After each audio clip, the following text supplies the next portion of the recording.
Pessoal, hoje eu vou ter um papo com o Dr. Felipe Roth, ele que é especialista em cirurgia da mão. Felipe, me fala uma coisa, primeiro ponto, né? O que é essa especialidade de cirurgia da mão? Ela é uma especialidade, é uma subespecialidade da ortopedia? Começa explicando esse universo, porque tem muita gente que não conhece ainda o cirurgião da mão. É importante essa pergunta, até porque as pessoas perguntam, mas o cirurgião da mão esquerda ou mão direita? É uma piada que acontece no consultório de cirurgia da mão. Porque é muito específico, a pessoa pensa que é só da mão, mas na verdade não é área de atuação, é uma especialidade médica. Já tem alguns anos que ela foi deferida pelo CFM. Tem uma sociedade que rege e existem pré-requisitos. Quais são os pré-requisitos? Ou você tem que ser ortopedista e traumatologista como pré-requisito, fazer uma residência médica e depois fazer uma segunda residência, que é a cirurgia da mão. A residência de ortopedia são 3 anos e a cirurgia da mão são 2 anos. Ou você fazer o caminho sendo um cirurgião plástico. Você faz cirurgia geral, depois faz cirurgia plástica, depois faz cirurgia da mão, para ver a complexidade.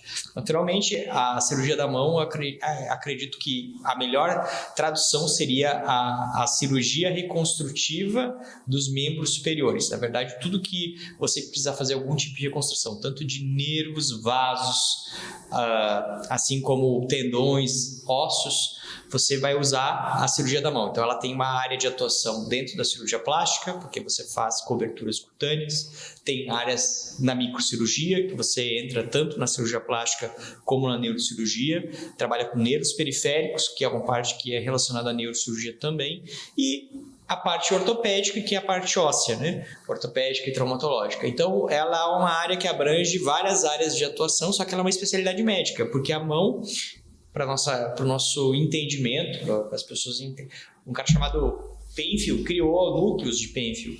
Esse cara, ele diz o seguinte, que para o cérebro, a mão ela vale muito comparada a outras partes dos membros. Então, as terminações nervosas da mão são mais delicadas, as cirurgias são mais delicadas, então necessita um treinamento específico para mexer nessa região, exatamente porque ela é uma área nobre do ser humano. E me fala uma coisa, você veio da plástica ou da ortopedia? Vim da ortopedia. Eu trabalho dentro da Sociedade Brasileira de Cirurgia da Mão, né? Não só como membro, mas também junto com as diretorias, né? Hoje eu faço parte da parte de defesa profissional, então eu posso te dizer muito sobre como funciona. Hoje a cirurgia plástica ela serve menos de 5 a 10% do mercado brasileiro. E isso em outros mercados, por exemplo, no México, a maior parte dos cirurgiões de mão são cirurgiões plásticos. Varia muito de mercado a mercado. Aqui é muito poucos, a maioria são ortopedistas e traumatologistas. Então, isso eu posso te dizer que 95% aproximadamente já chegou a 90%, mas hoje é 95% são ortopedistas e traumatologistas, de base, né? Entendi. Você até falou um pouco sobre isso antes, né? Que você tem a parte da especialização em ortopedia, depois na parte de cirurgia da mão. A gente está falando de quantos anos aí? São 3 anos de ortopedia e traumatologia e mais 2 anos de cirurgia da mão e microcirurgia. E se você soma isso com a formação em medicina... São mais 6 anos, né? São 11 anos pelo menos aí de formação. Então levou uns 11 anos para você poder chegar no consultório e falar, sou especialista em cirurgia da mão, vou começar a atender. Um pouquinho mais, porque eu fiquei um tempo fora também, né? Então acabou que eu busquei um pouco de conhecimento fora do país. É isso que a gente fala, tem um detalhe, né? Não é só essa formação, você é um cara que você acaba continuando estudando, né? Isso. E até hoje, né? Eu acho que eu aprendi uma frase muito boa com um famoso técnico brasileiro, que é o Bernardinho, que a excelência é um alvo móvel. Então, se você quer se manter na excelência, não tem como. Na medicina, não tem como você fugir do estudo. Você tem que se manter com uma educação continuada. Então, isso eu procuro manter na minha base de vida. É natural que eu vá procurar muito esse conhecimento. Mas a parte técnica da cirurgia da mão, basicamente, você precisa de 11 anos. Mas eu acredito que você não vai parar nunca de estudar. Essa é a minha opinião, né, sobre o assunto. Legal. E fala uma coisa, por que você escolheu medicina? Medicina, eu sempre quis ser médico. Isso é uma questão interessante. Desde criança, assim? Minha mãe falava isso, você diz porque eu queria ser médico. Enfim, eu não tinha inspirações próximas, né, porque meus pais não são médicos, né, apesar de ter alguns familiares mais distantes. Mas médico, assim, de fato, né, no núcleo familiar não tinha. Então eu dizia que eu queria ser médico, cuidar de pessoas, enfim, e achava isso bacana, bonito, quando era pequeno. Depois eu nunca pensei em fazer outra coisa.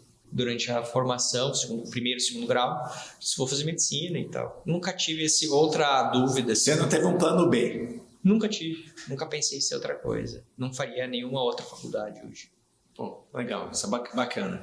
E me fala uma coisa, Felipe, lá no seu consultório, como que é uma consulta contigo? Cheguei lá, falei, cara, ou melhor, vou te fazer uma pergunta anterior, o que leva as pessoas a procurarem o cirurgião da mão? Assim, tem algumas patologias mais comuns que fazem a pessoa procurar o cirurgião da mão. A maior parte dos casos, assim, a cirurgia da mão tem a parte do trauma e a parte que eu digo que é da ortopedia, da neurocirurgia, da cirurgia plástica eletiva de consultório, que são as doenças compressivas de nervo, as tenossinovites, as tendinites famosas, o túnel do carpo, que é uma síndrome compressiva muito comum. Isso é uma gama de pacientes, né? E geralmente eles chegam com dores, com formigamentos na mão, parestesias, que a gente chama, né? Chega com uma queixa específica na mão ou no membro superior. Qualquer que seja dor no cotovelo, dor ou alguma perda de função. Existe o trauma, né? O trauma é muito prevalente, porque as principais fraturas do pronto-socorro são na mão. O raio distal, que é uma fratura mais comum do pronto-socorro, é a primeira do pronto-socorro. Por exemplo, todo pronto-socorro tem lá uma fratura do punho, que é a famosa. Pode chegar, algumas vezes ele quer pedir uma opinião de um especialista, vai no especialista, às vezes ele não é operado por um ortopedista geral, que é o mais comum que ele seja atendido, e às vezes, dependendo da complexidade, é passado por um especialista de mão. E também fraturas de dedo, fraturas de falange, perda de movimento dos dedos, tendões, isso faz muita diferença também, né? As pessoas acabam procurando pela cilada do trauma, que é uma coisa muito emergente, né? Cortei a mão, e tá com medo de perder alguma função. Então o cirurgião da mão ele é muito requisitado, assim, é uma rotatividade de pacientes muito grande. Assim, não tem, é diferente de um cirurgião de quadril, por exemplo, tem pacientes que ele acompanha por 20, 30 anos, ele faz uma prótese, vai, e aquele paciente fica acompanhando como se fosse fazer uma revisão de um carro, né? Aquela prótese, será que vai desgastar? Ela tem um tempo, né? Uma durabilidade. Você vai vendo, são pacientes que têm um perfil de idade também mais velhos. Por exemplo, tô dando um exemplo do quadril. A mão não, pega todas as idades, muitas doenças, é um consultório muito sortido, né? Então tem de tudo. E me fala uma coisa, qual que é a diferença de uma consulta com o cirurgião da mão e com o ortopedista? É que, na verdade, dependendo do enfoque, o ortopedista pode atender. O ortopedista ele acaba tendo muita cirurgia da mão porque a mão é muito corriqueira em problemas ortopédicos como traumatológicos. Mas geralmente o cirurgião da mão ele tem um enfoque mais da resolutibilidade, às vezes não só cirúrgica, mas também do prognóstico daquilo. Ele tem um treinamento mais refinado, é normal, isso faz parte. Então é muito natural que alguns ortopedistas acabam encaminhando. Essa diferença é difícil de saber, porque tem a ver com o que um vai oferecer em propensão ao outro. Não estou dizendo que um ofereça menos e outro mais, e sim que são visões diferentes da mesma coisa. Se você estuda mais e for para uma área, você vai para uma especialidade, faz uma outra residência médica, você faz uma outra especialização, acaba você tendo um enfoque diferente, né? Então, eu acho que não dá para comparar isso, são questões assim como vem pacientes de outras áreas comigo e que eu tenho as minhas limitações inerentes e que acabo mandando os pacientes para outros colegas. Então, eu não acho que tenha diferença. O importante é que daqui a pouco a pessoa saiba o que ela está fazendo e que o que ela não se sinta confortável de fazer. Às vezes ela passa por um especialista mais recomendado ou não, ela consiga tratar e você falou um negócio que às vezes o paciente vem encaminhado para você, né? Às vezes por um ortopedista. Às vezes por um ortopedista. E tem gente, como que veio isso ao longo dos anos, o paciente procurando diretamente o cirurgião da mão? Na verdade, aí entra uma questão muito do posicionamento, né? Hoje as redes sociais, enfim, a internet fez com que as pessoas, os pacientes entendessem que existe a especialidade e que tem um profissional que é mais referenciado nesse lado. Não estou dizendo que ele é melhor ou pior, mas ele tem mais experiência. É o especialista. Isso. Então, ele naturalmente procura tentar cortar cortar esse caminho. Por que eu vou pedir uma opinião para uma pessoa que é generalista para depois ir lá? Então, como eles têm esse artifício de ter essa procura, faz com que seja mais fácil para ele. Daqui a pouco, para que vão tirar dúvida com o cara que mais pode saber sobre aquele assunto? Ele vai lá e faz. Mas a ortopedia também tem isso. Tem caras que fazem só joelho, fazem só tornozelo, pé e tornozelo. Tem pacientes que só fazem o quadril, médico, quadril, enfim. São, claro, que na ortopedia essas áreas são ainda áreas de atuação, eles não se tornaram especialidades, mas na cirurgia da mão foi tão complexa a diferenciação e o treinamento que virou uma especialidade médica, né? Hoje um ortopedista, raros ortopedistas sabem operar com microscópio, o cirurgião da mão tem um treinamento para trabalhar com microscópio, então é uma residência, é um pré-requisito, mas você vai ter outras habilidades que você não teria sendo só ortopedista. Assim, por isso que entra a cirurgia plástica, a neurocirurgia. É uma área um pouco mais complexa. Você acha, então, que as pessoas começaram a conhecer um pouco mais a especialidade? A especialidade nova tem, até de certo ponto, comparada a outras especialidades, tem ainda... Na sociedade brasileira deve ter não tantos sócios quanto algumas, por exemplo, a própria SBOT tem uma das maiores sociedades do Brasil, né? Então ela é uma sociedade pequena em comparação a outras, mas ela é uma sociedade que você tem um refinamento, é mais um tempo de especialização, assim como outras, né? Tem cirurgias que também dependem de mais tempo, né?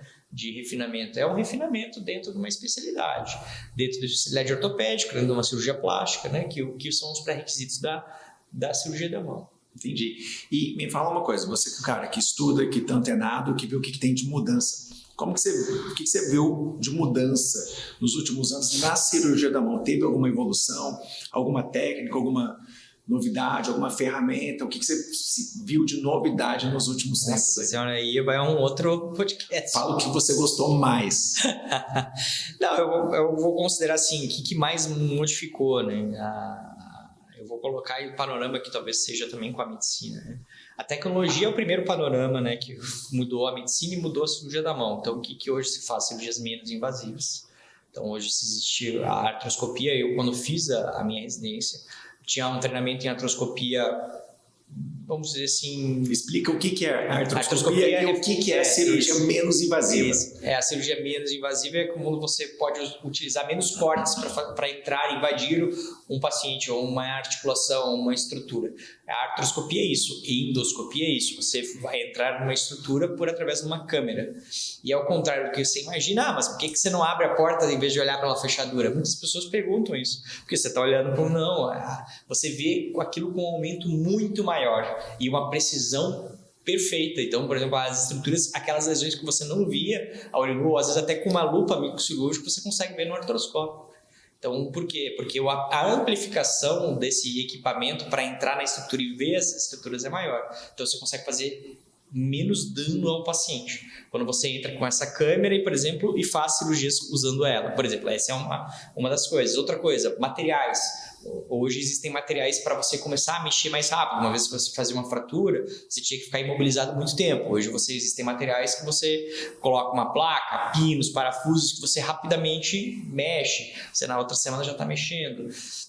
Tem muitas outras... A tecnologia, tudo que vinculou a tecnologia melhorou muito. Então, essa parte menos invasiva, a microcirurgia. Hoje você tem... Antigamente você fazia algumas cirurgias que tem materiais extremamente arcaicos. Hoje você tem materiais mais rápidos para você fazer reconstruções.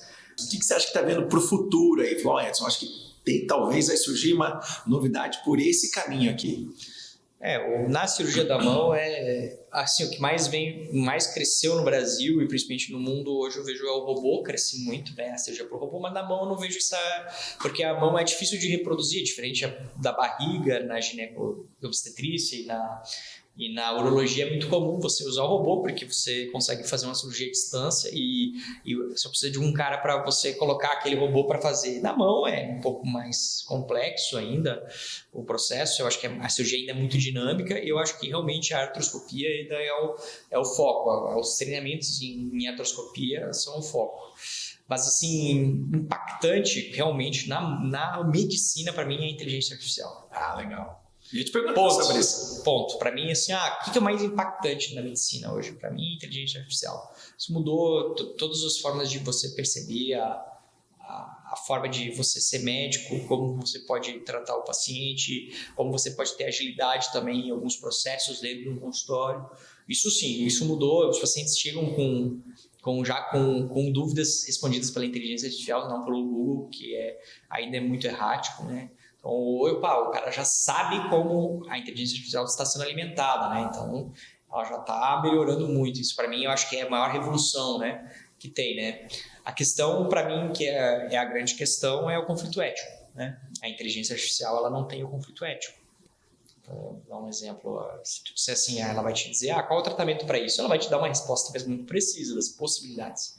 Mas ela não vai te dizer o que tem que fazer sem ter um conflito ético. Ela diz, se você, por exemplo, dá um exemplo, você tem que operar ou não tem que operar. Se você não operar, por exemplo, você tem grande chance de ficar bem. Mas ele não está vendo o seu caso, ele não está vendo qual é a sua necessidade, qual é a sua profissão, o que você faz. O seu caso, ele pode ter variantes do normal. Se você tem uma situação em que você precise mais que outros, você precisa de uma recuperação mais rápida, enfim, ele não conversa com você, ele não te toca, ele não tem empatia, né?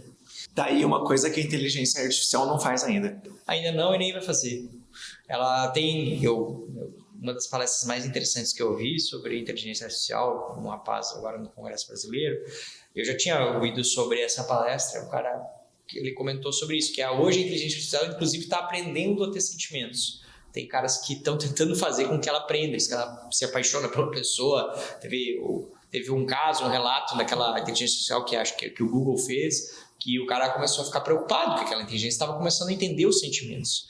E porque de tanta capacidade de racionalização que ele entende o ser humano, que o ser humano precisa entender o pertencimento, que é empatia. Na verdade é isso que faz eu gostar. Eu acho legal a sua camisa, eu tenho igual a sua, né? Então a gente quer pertencer, quer ter no mesmo nicho, quer trabalhar igual. Então a inteligência artificial ela tem essa capacidade, ela tem um QI elevado, né? Acho que hoje o ChatGPT deve ter o 4 deve ter uma inteligência do tamanho do Einstein, que as próximas vão ser 2 Einsteins, 3 Einsteins. Então olha a capacidade de interpretar um assunto que ela tem. Inclusive isso ela vai aprender a ter sentimentos. Mas é difícil porque ela não tem o contato, que é o que faz a gente ter uma das fontes de empatia, o contato físico, né? Você falou sobre contato, falou sobre empatia. Como que é uma consulta sua? Cheguei lá no consultório, o que acontece? Então, eu sou um cara bem dinâmico, eu gosto de conversar sobre muitos assuntos, eu acho que a medicina ela é muito chata sozinha.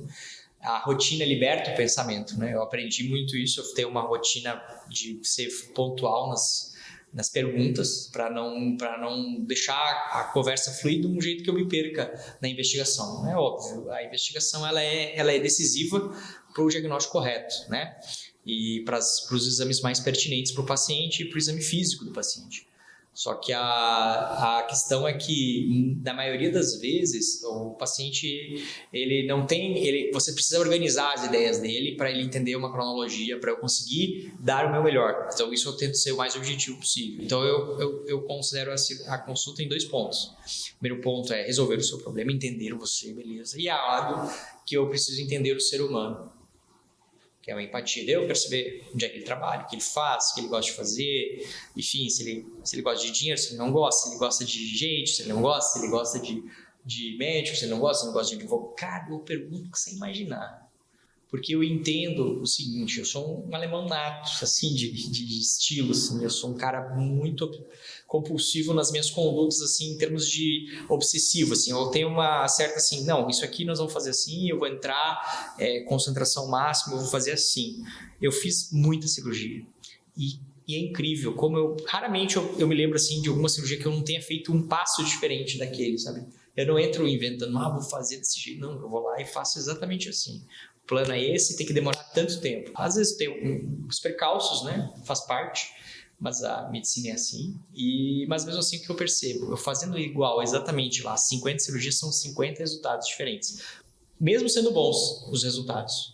Esse ficou excelente, esse ficou muito bom, mas são diferentes. As pessoas têm dores diferentes, têm formas diferentes de reagir ao problema.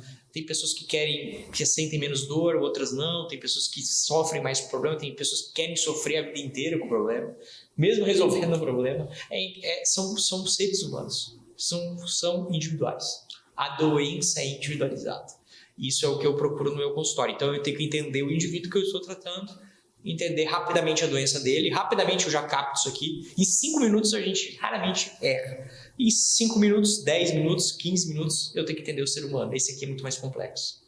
Então, para mim, geralmente o que mais demora na minha consulta é entender o que aquela necessidade exige. Não é, às vezes, só o médico, tá? É uma boa pessoa para te tomar alguma decisão que você precisa mais. Ou daqui a pouco até te guiar de uma coisa melhor. Quem sabe você precisa de um clínico, quem sabe você precisa de uma terapia, quem sabe você precisa de um tratamento não só cirúrgico, mas daqui a pouco, vamos conversar, traz da dúvida, traz seu pai, traz sua mãe, ou traz seu cônjuge. É muito comum isso, é você criar esse vínculo, porque a pessoa tem que aderir a um tratamento. O 90% dos resultados de qualquer pessoa em qualquer coisa na vida é ele acreditar no que vai acontecer. É fato. Você falou um negócio que você gasta um X aqui, um tempo, para entender a parte técnica, o problema. E talvez 3, 4 vezes para entender a pessoa, o paciente. Isso. Né? Bacana, legal. E me fala uma coisa, até me chamou a atenção, né? Toda vez que eu vou precisar ir no cirurgião da mão, eu vou precisar fazer uma cirurgia ou não? Na verdade... Tem gente que tem medo do nome cirurgião da mão, né? Na verdade, ideal seria clínica e cirurgia da mão. Por isso que eu digo, já teve várias tentativas de modificar, inclusive, o nome da especialidade, o que talvez perderia até o nexo, né? Da cirurgia e reconstrução dos membros, enfim, porque na verdade não é só cirurgia, a gente faz a clínica e basicamente eu preciso fazer a clínica antes de fazer qualquer cirurgia. Eu tenho que entender do problema do paciente e saber se o paciente tem um problema que eu posso tratar de uma forma mais simples e mais objetiva possível, para que daqui a pouco ele seja resolvido de uma forma menos danosa. É o princípio da medicina, prima non nocere. É o princípio básico. Primeiro, não agredir o paciente, não prejudicar o paciente, né? Então, o quanto menos agressão você promover ao paciente, melhor. Às vezes a agressão é necessária porque ela é única. Então, por exemplo, assim, você tem um problema que você vai demorar muito tempo para você tratar isso e a melhor solução é a cirurgia, eu vou dizer para ele, olha, você tem esses 2 caminhos, mas esse aqui eu te encurto meses, anos, por que você vai escolher esse aqui? Daqui a pouco esse vai te trazer um problema. Então, ele estava ali para te dar uma opinião específica sobre aquela situação. Muitas vezes o paciente ele não tem essa compreensão, por isso que ele está procurando um especialista. Por isso que está lá, ele pode olhar uma inteligência artificial e perguntar túnel do carpo, gatilho, tenho que operar, ele pode olhar os exames, eu estou com os exames assim, ela pode dar uma resposta. Mas será que ele vai se comprometer com aquilo? Eticamente, a gente tem uma capacidade não só de saber individualizar as pessoas, como também prognosticar. Qual a diferença minha, do Felipe, agora e de 10 anos atrás? Eu não tinha essa capacidade. Porque eu não tinha muitos casos, hoje eu tenho. Então eu já sei como evoluir certos casos, outros não. Quando acontece o pior cenário e o melhor cenário. Isso é muito fácil de eu colocar para um paciente. Então, para mim, essa talvez seja um dos meus maiores valores. Isso é um ponto interessante, porque essa sua experiência, no final, permite trazer um melhor atendimento, às vezes uma melhor resolutividade para o paciente. Exato. Bacana, legal. E, Felipe, até para a gente caminhar para o finalzinho já. Cara, o Google é a página mais acessada do mundo. Eu fiz até uma conta aqui para te mostrar que é mais ou menos o seguinte. O Google ele tem 3,5 bilhões de pesquisas diariamente, todos os dias. Aí eu fui fazer mais conta, dá em torno de 40 mil por segundo. Se a gente pudesse trocar ali aquela logo do Google durante 1 minuto, para colocar o que você quisesse lá, uma frase, uma imagem, o que você trocaria, o que você colocaria lá para todo mundo ver? Eu consideraria que o mais importante na vida é a excelência é o que move o mundo. Essa é o que eu mudaria. Então, as pessoas têm que entender que elas têm que dar o melhor possível que elas podem agora, no momento presente. E ter a excelência, buscar a excelência. Isso, para mim, é fato. Em tudo que for, nas relações pessoais, a gente não vai conseguir ser perfeito, mas isso vai nos dar a sensação de felicidade. A sensação de felicidade é você dar o seu melhor no momento que você vive. Assim como estou tentando dar o meu melhor aqui, espero que tenha conseguido. E eu acho que talvez seria essa frase que eu colocaria, né? Depende de quem é mais espiritualizado ou não. Eu acho que entra um pouco nesse lado da religiosidade e da ciência junto, né? Como diria um grande amigo que foi médico e tal, ele fala exatamente, fizeram essa pergunta para ele, né? Se Deus existe. Daí ele respondeu cientificamente. Ele disse, na minha parte religiosa, eu acredito que sim, Deus existe. Eu também. Porque é exatamente aquilo que eu falei, né? Que as pessoas têm resultados diferentes. Como assim? Existe um fator que eu não controlo variáveis. Tem variáveis que eu não controlo. Então você tem que ser humilde o suficiente para entender que existe uma força maior que rege o mundo. Não sei se é religião, se é Deus, se é Alá, se é o que for. Existe uma força maior que não faz eu ter controle. Eu não tenho controle se amanhã eu saio e eu tropeço ali fora. Não tenho esse controle, eu não sei se vai acontecer isso. Então uma cara perguntou exatamente. Cientificamente, a pergunta é, Deus existe? Não sei. Mas tomara que nunca alguém prove que ele não exista. Legal. Eu acho que isso é interessante para a ciência e para a vida. Obrigado. Valeu a conversa. Valeu. Você já está convidado para a próxima. Poxa vida, eu que agradeço. Eu acho que eu aprendi mais aqui do que... Porque falando, a gente acaba tendo outras visões, né? Fazer pontos de inflexão e de reflexão. Boa demais. Obrigadão, Felipe. Obrigado. Pessoal, valeu. Obrigado pelo bate-papo aí. Até a próxima.